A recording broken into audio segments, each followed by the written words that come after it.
안녕하세요. 오늘 소개할 게임은 여러분 중세 유럽을 배경으로 한 다크 판타지 RPG 좋아하시나요? 위쳐3를 만들었던 핵심 개발진이 설립한 레벨 울브스 스튜디오의 첫 작품으로 위쳐 감성에 뱀파이어를 섞고 선택의 무게를 극한까지 끌어올린 게임 더 블러드 오브 던워커입니다. 이 게임은 14세기 유럽 카르파디아 산맥을 배경으로 극사병이 퍼지며 인간 사회가 무너지고 혼란과 공포가 지배하던 시기, 인류가 가장 약해진 순간 그림자 속에 숨어있던 뱀파이어들이 모습을 드러내 권력을 장악하게 된 세계. 이야기 중심에는 주인공 코엔이 있습니다. 낮에는 인간으로, 밤에는 뱀파이어의 힘을 사용하는 던워커라는 존재로 여러분에게 주어진 시간은 단 30일. 그 안에 가족을 구해야 한다고 합니다. 문제는 모든 퀘스트를 다 할 수 없다고 합니다. 누군가를 도우면 다른 누군가는 포기해야 하고 아무것도 선택하지 않아도 시간은 계속 흘러 결과로 바뀌어버려 아무것도 하지 않는 것조차 하나의 선택이 된다고 합니다. 또한 낮과 밤이 완전히 다른 게임으로 만들어 낮에는 인간으로서 검과 전술 그리고 생존 중심의 플레이를 하게 되고 밤이 되면 여러분은 완전히 다른 존재가 되어 벽을 타고 인간을 초월한 힘을 사용하며 진짜 포식자로서 움직이게 된다고 합니다. 이 두 가지 플레이를 어떻게 활용하느냐에 따라 게임의 흐름 자체가 달라지고 정해진 길을 따라가는 게 아니라 목표만 주어지고 그걸 어떻게 해결할지는 전부 플레이어에게 맡기는 내러티브 샌드박스 방식이라고 합니다. 그래서 어떤 선택을 하느냐에 따라 완전히 다른 이야기가 만들어지겠죠. 솔직히 기대되는 이유는 명확합니다. 이미 검증된 개발지, 강력한 세계관, 그리고 선택이 실제로 의미를 가지는 구조. 하지만 걱정되는 부분도 있습니다. 시간 제한이라는 시스템은 호불호가 강하고 선택의 압박이 오히려 피로감을 줄 수도 있기 때문이죠. 과연 이 작품이 차세대 스토리 중심 RPG의 새로운 기준이 될 수 있을지, 여러분은 인류를 위해 싸우는 선택을 하시겠습니까? 아니면 어둠의 힘을 받아들이겠습니까? 댓글로 여러분의 선택을 남겨주세요. 더 이상 못 참겠다. 더 블러드 오브 던워커 2026년 9월 3일 PC와 콘솔에서 출시할 예정입니다. 이상 부심게임채널 구독, 좋아요 부탁드리며 저는 더 좋은 게임 영상으로 찾아뵙겠습니다. Hello, my name is Daniel Sadowski and I'm the design director at Rebel Wolves. I would like to welcome you to the Blood of Dawnwalker summer gameplay video. Our game is a story-driven, open-world dark fantasy RPG set in medieval Europe. The game is currently in pre-beta stage, and what we are going to show you is just a part of one of the mid-game quests. It's a really cool story involving legendary swords and a haunted almshouse, but today we'll focus on showcasing our gameplay systems. We're starting on the outskirts of Svartrau, the game's largest city and the capital of Vale Sangora.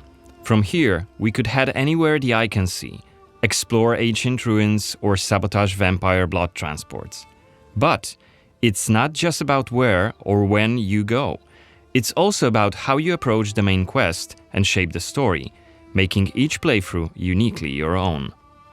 For now, we're following the road. Cohen is on his way to the city's cathedral, chasing leads about a powerful weapon said to be hidden in its crypts. But first, we'll have to deal with some bandits who camped out by the main road. Traveling through Vale Sangora is never boring. The world is dense with quests, random encounters, and locations steep in lore. This will be a great opportunity to show you our combat system. Our goal was to make the player feel like a real swordmaster who closely observes his enemies. We'll begin this fight by using acrid dust to stun one of the enemies. Now, when you attack, you choose one of 4 directions: up, down, left or right, in order to hit the opponent where he's unable to parry. And similarly, when defending, you have to take note of the enemy's intent and the direction of the attack. On the left side of the screen, just above Cohen's health, you have activation charges that will be filled in with each successful attack, block and parry. Once they are full, you can use one of the active abilities which allow you to take a more tactical approach to fighting. We started the fight by throwing some acrid dust. And now let's cast Burning Blood. It's a hex which boils the enemy's blood and burns their skin, dealing physical damage over time. Alright, time to finish this fight. Let's use the final activation charge to cast the artery attack, which actually decapitated the last opponent. Our hero quickly dispatched the bandits, so let's loot a few items they've left behind and open the inventory. First of all, let's replenish our health by eating something, and then take a closer look at this cool-looking weapon we just picked up. Ah, it has better stats than our current weapon, so let's equip it right now. We've also leveled up, so let's use this opportunity to spend the newly acquired skill point in one of Cohen's skill trees. The skills in the Blood of Dawnwalker are divided into 3 trees, one for human, one for vampire, and one shared between the two. We also have an active abilities panel. We can use it to unlock additional abilities to use during combat. Note that during the day, the health bar is not regenerating. You need to find consumables like the one we've just eaten. The hexes we've just used also consume some of Cohen's health. Be aware of that. The way our magic system works, there's always a price to pay for manipulating reality. But we can make it sting a bit less. Let's level up the Frugal Witchcraft skill, so next time we'll cast a hex, it'll consume fewer of Cohen's health points. Now that we've wrapped up the encounter with the bandits, we can be on our way to get inside the city. Right now, Cohen hasn't done enough to ruffle the Vampire Lord's feathers, so the gods will just wave us through. But the more damage you cause, the more suspicious and aggressive they'll become. So when you play the game yourself, you'll have to decide whether you want to challenge the vampires openly, or lay low until you're ready to strike and surprise them. It's even bigger than I remembered. And it's grander than before. They're putting in new stained glass. The Knyaz doesn't deny the old faith. Out of my face. This is the rich district of the city, Silberkreis. There's also Altenmarkt, Neustadt, and the Middens. Each of the boroughs has its own feel and character. Get your stinking ass out of here. I was just passing through, I swear. I got tired and sat down and started begging. Looming high over the city is Brancis's castle, Greifberg. He took it over when he slaughtered the human ruler of the valley, Skender, as shown in the trailer we shared with you earlier in January this year. In order to complete the main quest and save your family, you'll have to storm the castle, alone or with help of friendly NPCs. We could do it right now if we wanted, but it would be super challenging. No more drink for you, my friend. Go home. Oh, let me. I just want to. Oh, let me in. You made a mess, and it's not that kind of inn. Let's check the map. The cathedral is really close. There's plenty of other places to see and things to do here. A couple of inns, a medic, a blacksmith, an armorer, and other merchants. You can see that not only the vampires came out of the shadows. This creature on the right is called an Uriash. Look around, especially at night, and you'll learn humans have lots to fear, not just the vampires.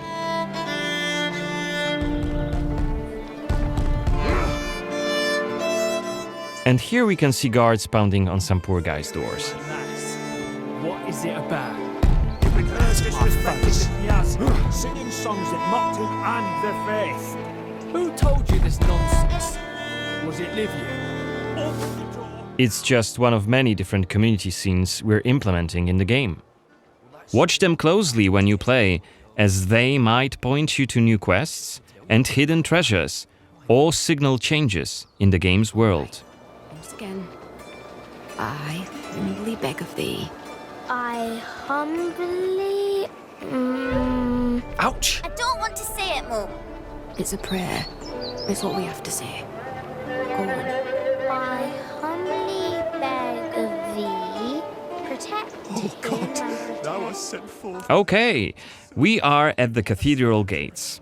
Again, since Cohen isn't yet wanted by the vampire regime, and it's daytime, we can simply walk inside.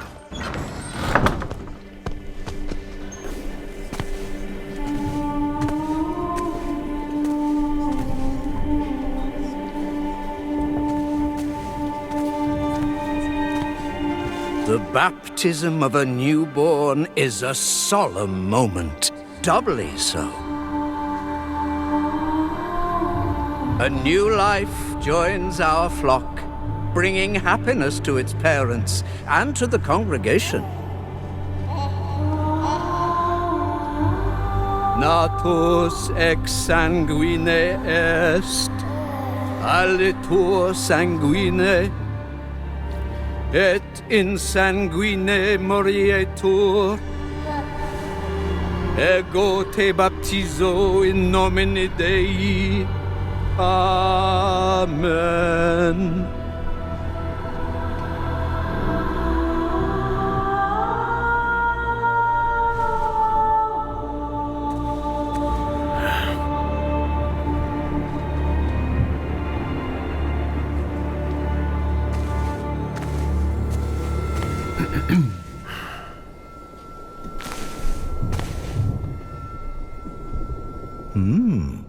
Don't I know you from somewhere, young man?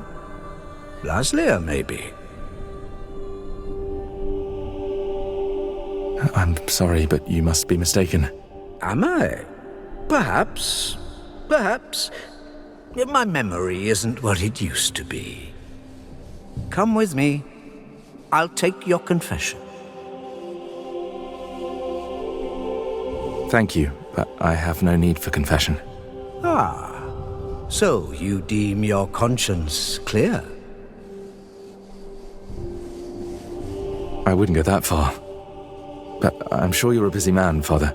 So while I appreciate the offer, I feel that my soul shouldn't be your priority. I won't press the matter. You are quite correct. I have many other duties to attend to. But please remember that in order to be saved, we all need to repent. Myself included. I hope we can speak again soon. Good day to you, Cohen.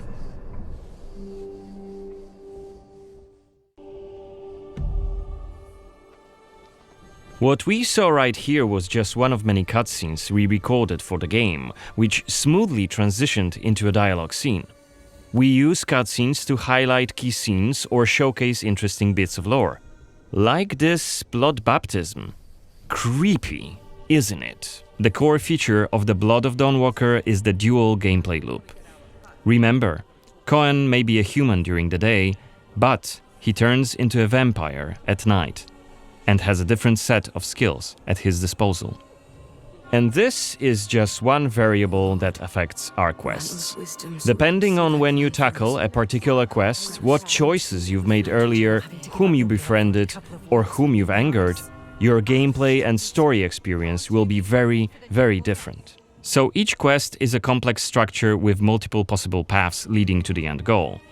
We maximize players' freedom and agency, offering you a narrative sandbox to play in.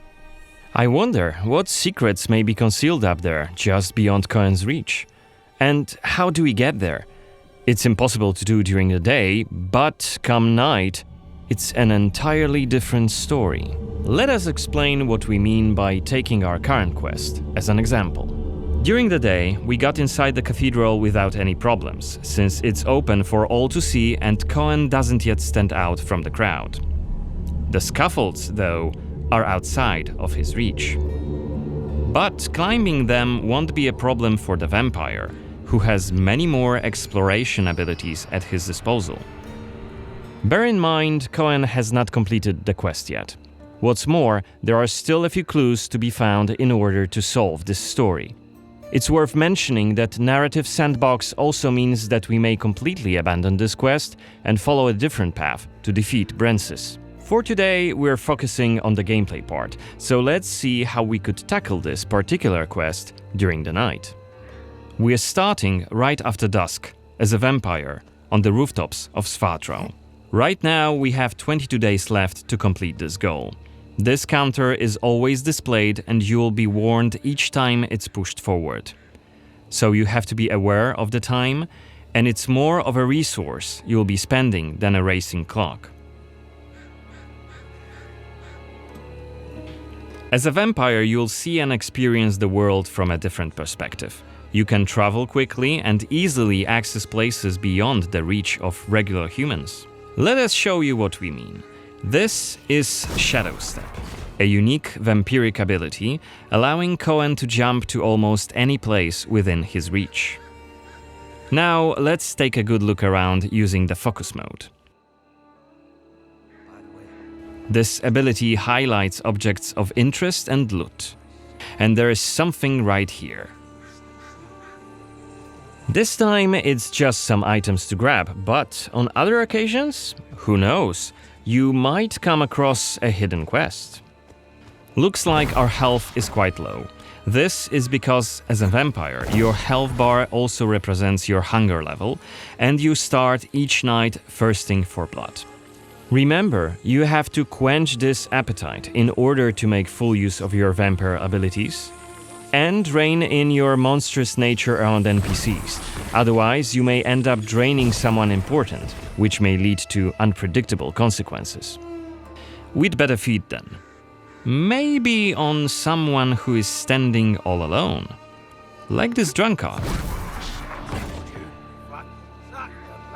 Let's grab him and use Voracious Bite ability. Unless you lose control due to hunger, you get to decide how much blood to drink.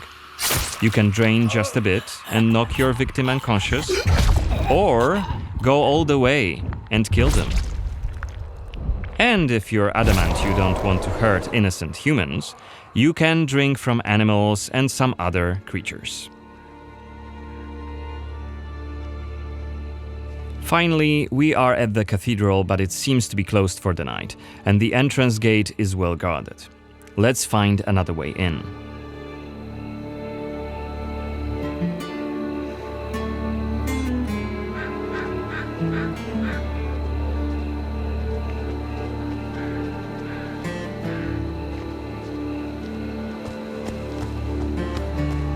Shadow Step is not the only vampiric ability you're gonna learn during your playthrough. Cohen can also use Plane Shift to scale walls and even ceilings smoothly. This will allow us to explore every nook and cranny of the cathedral.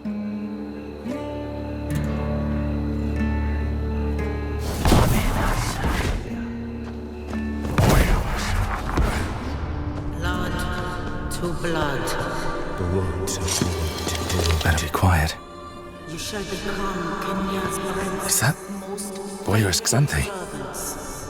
What the hell is she doing here? What is she doing? Is that a ritual for the blood gods? You shall want for nothing. They're covering up the old paintings. Only Why? shall remain. One of the workers must have left it. Seems that the cathedral complex is quite big. The main building, cloisters, inner courtyard. The entrance to the crypt could be anywhere. Won't get anything done just standing around. Still. This was a scene investigation, a mechanic we used to zoom in on and showcase key clues. This time we had a chance to learn more about the vampire's plans. Looks like they're keen to cover up the old frescoes, so that's something we could take a look at. This way we could learn more about the cathedral's past. Blood to blood. Looks like we aren't alone here. Underneath us there's a group of blood guards, soldiers hooked up on vampire blood, which makes them stronger. And one of Brances's vampire allies. It's Xanthe, the oldest vampire in Vale Sangora, and quite a powerful lady. Let's descend and check what's going on.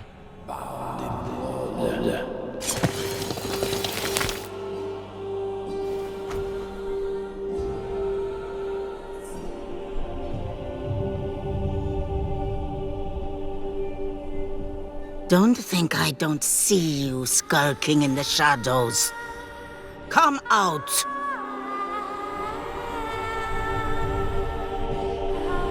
You're interfering with my task. Who are you? It doesn't matter. Very well. I don't have time for interruptions. Let us dispose of him. Quickly!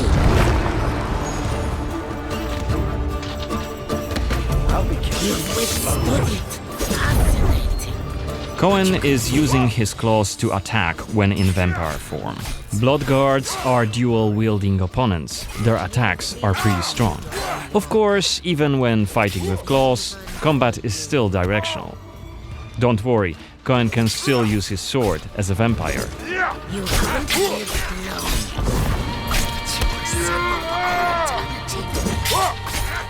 Only after defeating all three of the Bloodguards, Xanthi deems Cohen worthy of a challenge, and she descends to face him. She uses her blood control powers to cast a multitude of attacks, like her blood whips, that hit Cohen from left and right. Xanthi is protected by a powerful vampire ability. Once her stamina runs out, Cohen will have an opportunity to strike and deal some damage. But be careful, cause Xanthi is quick to counterattack and she will also try to restore her blood. Meanwhile, look at the indicator just below her health and stamina. It's a timer for the boiling blood skill that you've seen in the CGI trailer. So, if we don't hurry, the timer goes down to 0 and Cohen will eventually explode. And we're dead. Remember, we were only mid-game here, and Xanthi is one of the game's most punishing enemies. Defeating her right here and right now is very much possible, but it would be hellishly difficult. A fun challenge for hardcore players. Otherwise, we could load the game and explore the cathedral without drawing her attention. Or try to get to her while she's not surrounded by bodyguards. Xanthi, like all other vampire allies, has her own questline. Explore it, and you can learn more about her past, motivations, and maybe even try to reason with her. What you do is entirely up to you. Remember, our design principle is the narrative sandbox. There is no difference between main quests and side quests. There's just different stories that you weave together into your own unique adventure. But that's coming in 2026. For now, I'd like to